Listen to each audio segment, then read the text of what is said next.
Ladies and gentlemen, we have a lot of good followers of this channel who put us in the right direction as to what the listeners would want to hear about some of the classic Major League Baseball players of the 19th century and 20th century.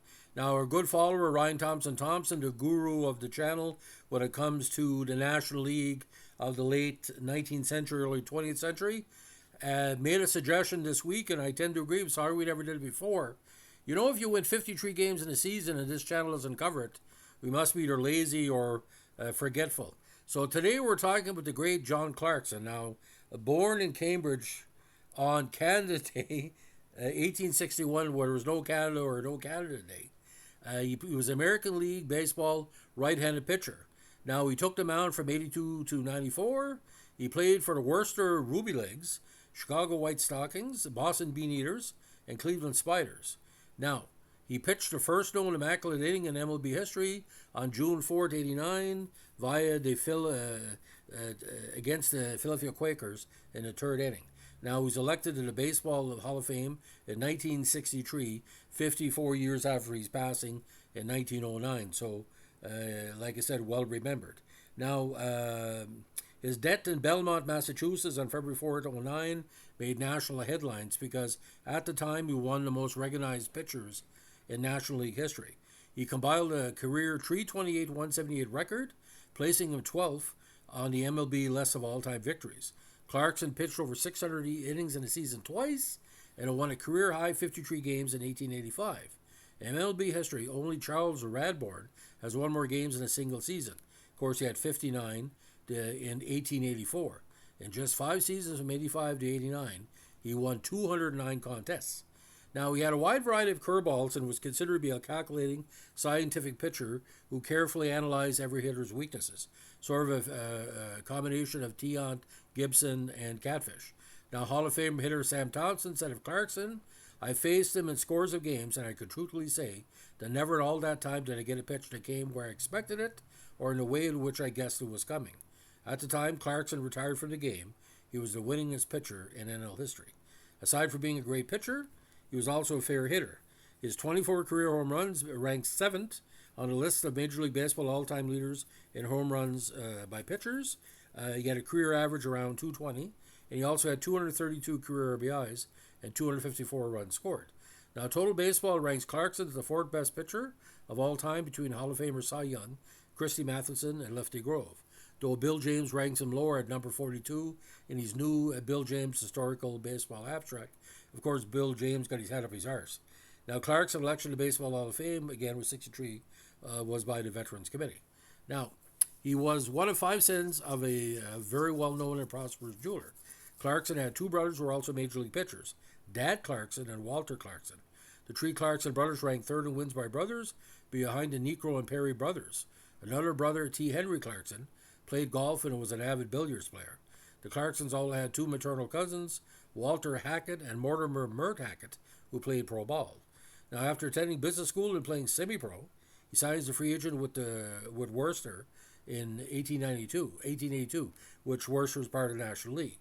Clarkson played his first Major League game at age 20 on May 2nd of that year. He played in 3 games for the Ruby Legs, finishing with a 1-2 record in 24 innings. The Worcester team folded after the 82 season, and Clarkson pitched in the minors the following 2 years.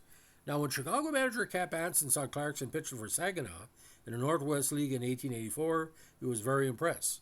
On August 24, 84, 2 days before my birthday, the White Stockings purchased him from Saginaw. Now, the White Stockings finished in 5th place in 84, but Clarkson put in a strong performance, going 10-3 in 13 starts after being acquired from Saginaw. His .769 win percentage was the 2nd best in the league, and his .214 ERA was 6th best. Now, Clarkson was known to be extremely sensitive to criticism. Shortly after his passing in 2009, former Chicago player-manager Cap Anson noted that not many know what amount of encouragement it took to keep him going. Anson recalled, "Scold him, find fault with him, and he would not pitch at all. Say to him after a great game, 'Grand work, John. I'll probably use you again tomorrow, for you've got to have that game,' and he would go out the next day and stand all batters under hits." Alfred E. H. Spink, the national game, quoted in Bill James, the new Bill James, Historical Baseball Abstract. Despite this, James put it down the list. What else you have to do, ladies and gentlemen? Now in '85, Clarkson became Chicago's principal starting pitcher. In a remarkable feat of durability, he appeared in 70 games that year, 623 innings, and 68 complete games. He won 53 of them with an ERA of 185, an adjusted ERA plus of 165. Now on July 27, '85, he pitched the only no-hitter of his career with a 400-0 victory over the Providence Grays. Now his 50th win of the season came 10-3 on September 19th versus Boston. Now, the White Stockings won the '85 National League pennant with 83 wins, 53 of which came from Clarkson. Clarkson started 3 games in the '85 World Series against the Browns with a record of 1-1 and an ERA of 1.12, allowing only 2 earned runs in 16 innings. Now, Clarkson's performance in 1885 led the NL in wins, strikeouts, and ranks as one of the most remarkable in Major League history. 53, second highest win total all time. 68 complete games, 7 high single season total. 70 games started, 8 most. 630 innings pitched, 8 most. Again, tremendous durability. And rain or shine, you would play back then.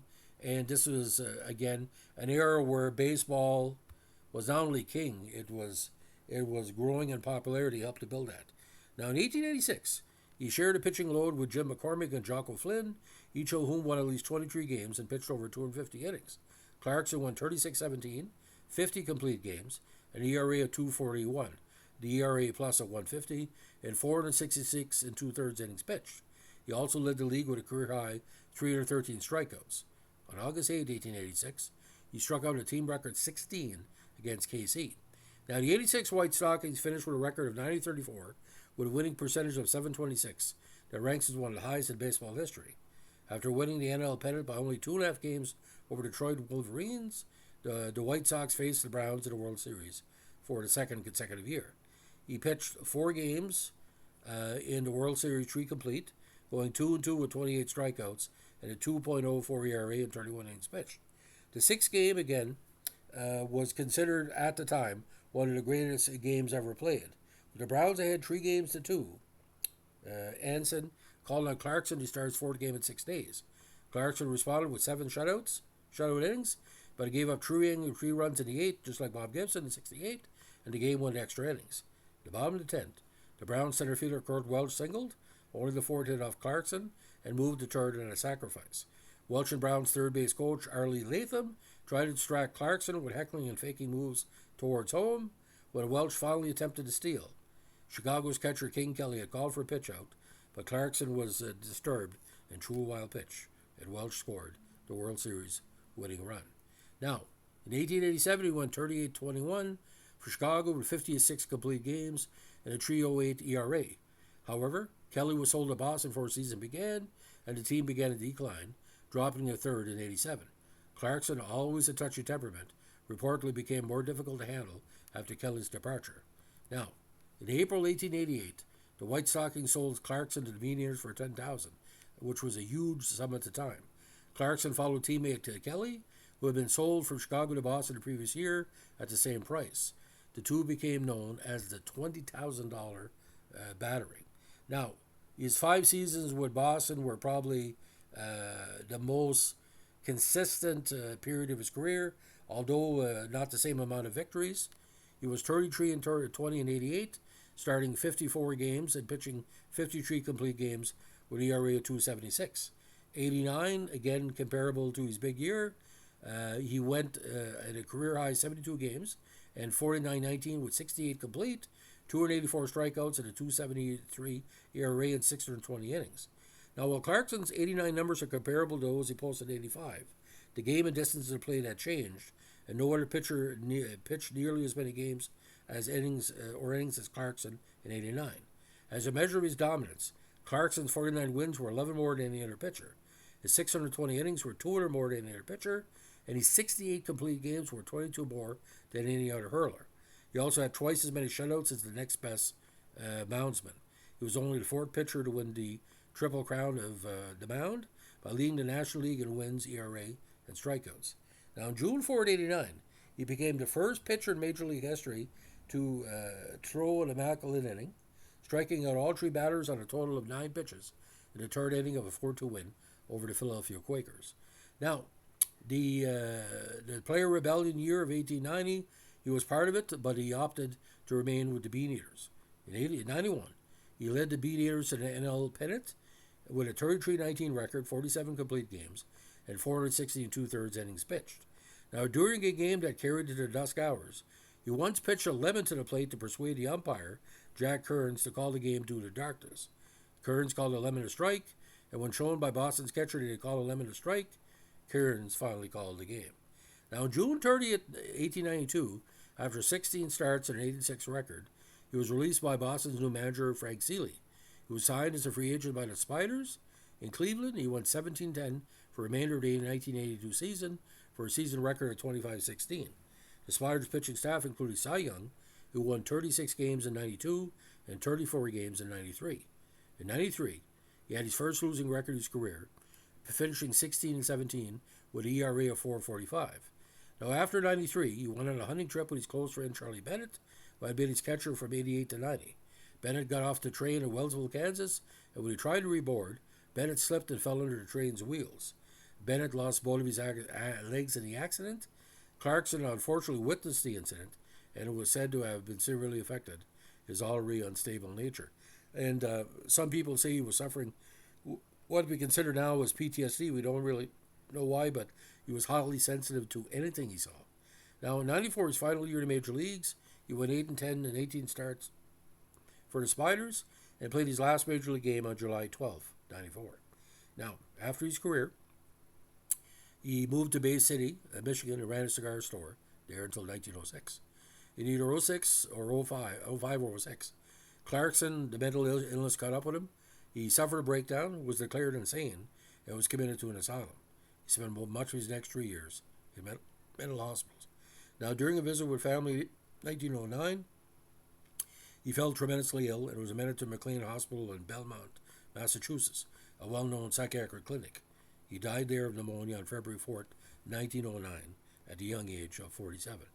Now, notable achievements: Triple Crown 89, ERA leader in 89, National League wins leader 85, 87, 89, winning percentage leader in 89, innings pitched leader in 85, 87, 89, National League strikeouts leader 85, 87, 89, National League complete games leader 85, 87, 89, 6 30-win seasons, 85, 89 inclusive, and 91, 2 40-win seasons, 85 and 89, 53 wins in 1885, second most in MLB history, 2 seasons with 600 innings pitched, and 2 300 strikeout seasons, 1885 and 1886.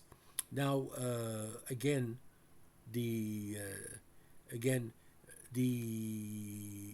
immaculate inning was really tremendous, but due to respect he had in Chicago, he made the Chicago Cubs Hall of Fame. Now, his induction by the Veterans Committee in 1963, there is a documentary about him, talking about his battles on and off the field. I think it's true. Some of the Chicago, either Chicago PBS or WGN, you can back me up on that. Maybe our good friend Ryan Thompson could put us in the right direction. But ladies and gentlemen, to understand baseball, you got to understand the history of baseball, the era of Cy Young and Matheson and everybody else. These pitchers were just tremendous. But you can imagine where a Cy Young pitcher in recent years could win 13 games, get the Cy Young. There was no Cy Young back then. If they would be, you had 53 wins and maybe somebody had 40 wins. There would be a discussion, well, who's the better pitcher? Now, but the idea about this, did he pitch every game like Jim Purcell with fear?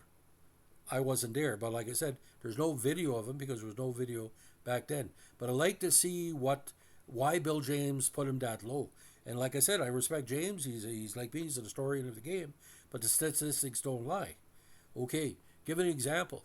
Who was one of the greatest home run hitters in the last 20 years? It's got to be Jose Bautista because he had no swing, and all of a sudden he found it. He did like Kingman time numbers. Nowadays somebody can hit 30 home runs, but not be consecutive. The true player, 180 hits consecutive season to 200 hits, 35 home runs, or 15 to 20 wins. But back then, ladies and gentlemen, he was always a good hitter, just tremendous. So we're going to do just a rough look at these stats again, because the people always want a little bit back up the information. Now, that 1885 season, ladies and gentlemen, 70-70 on games and games started, 68 complete games, 10 shutouts, only gave up 255 runs and 623 innings. So you do a rough math on that. But talking about his batting stats, by the way, in the postseason, he only went 2-5. So, I mean, but in 1885, that was considered a tie. So, that year with Chicago. So, standard batting, his best season at the plate was technically, if you're looking at RBIs and all together, although he only batted to 216, he had 4 home runs and 32 RBIs, 11 doubles, 5 triples, 61 hits, and 283 at-bats. So career average was 219, and he was also a base stealer, stole 31 bases in his career. And his big one was 1889, which stole 8. So you can't stop him on a mound or the base pads, like you were saying. But his one season with Worcester was his best season. Worcester, best season, get the pun. 364 in 11 at-bats. But, I mean, had power, had a lot of triples in career, too. According to the stats provided by the Baseball Reference, ladies and gentlemen, had tremendous 125, give or take, extra base hits in his career. And again, the 31 stolen bases and 254 runs, just tremendous. So if you're going to be at the bar tonight and they're arguing who's the greatest pitcher of all time, you know, you can talk Randy Johnson, you can talk Bob Gibson, but I want you to take out for John Clarkson, because look what he did in Chicago and Boston and Cleveland. You know, all eventually AL, you know, area communities or teams that played in the American League. He basically is, consider him a top 3 National League pitcher of all time. And that's saying a lot, because we've had some great National League pitchers. Be interesting if he would have pitched longer, but, you know, a lot of stuff was going on in his mind. And, you know, we all go crazy sometime, but with him, can you imagine if he was a sane mind, he could have had 60 wins. You know, maybe, you know, like I said, he was maybe pitching in fear. So Ryan Thompson, thank you so much. If you like what you're doing here, we're a baseball vintage podcast. Let us know what to like, comment, subscribe, or share. But baseball is a simple game. You hit the ball, you throw the ball, and you catch the ball. But the mind can play tricks. I played for a manager who made the New Brunswick Baseball Hall of Fame, and he benched me for 2 years because he said I didn't present myself as a ball player. I was only 17 years old. I mean, I don't know. He was thinking I was going to turn the next Dave Parker. But, you know, it is what it is. Anyway, ladies and gentlemen, keep your stick in the ice. Don't forget Stanley Cup this week. And rumor has it that Bichette and Guerrero are on the trade block if they don't try to re-sign him for next year. So it could be a rotten summer for Blue Jay fans. We'll update that if it's need be. I hope it's not true, but you never know. Money talks and bullshit walks. Have a good one. Bye.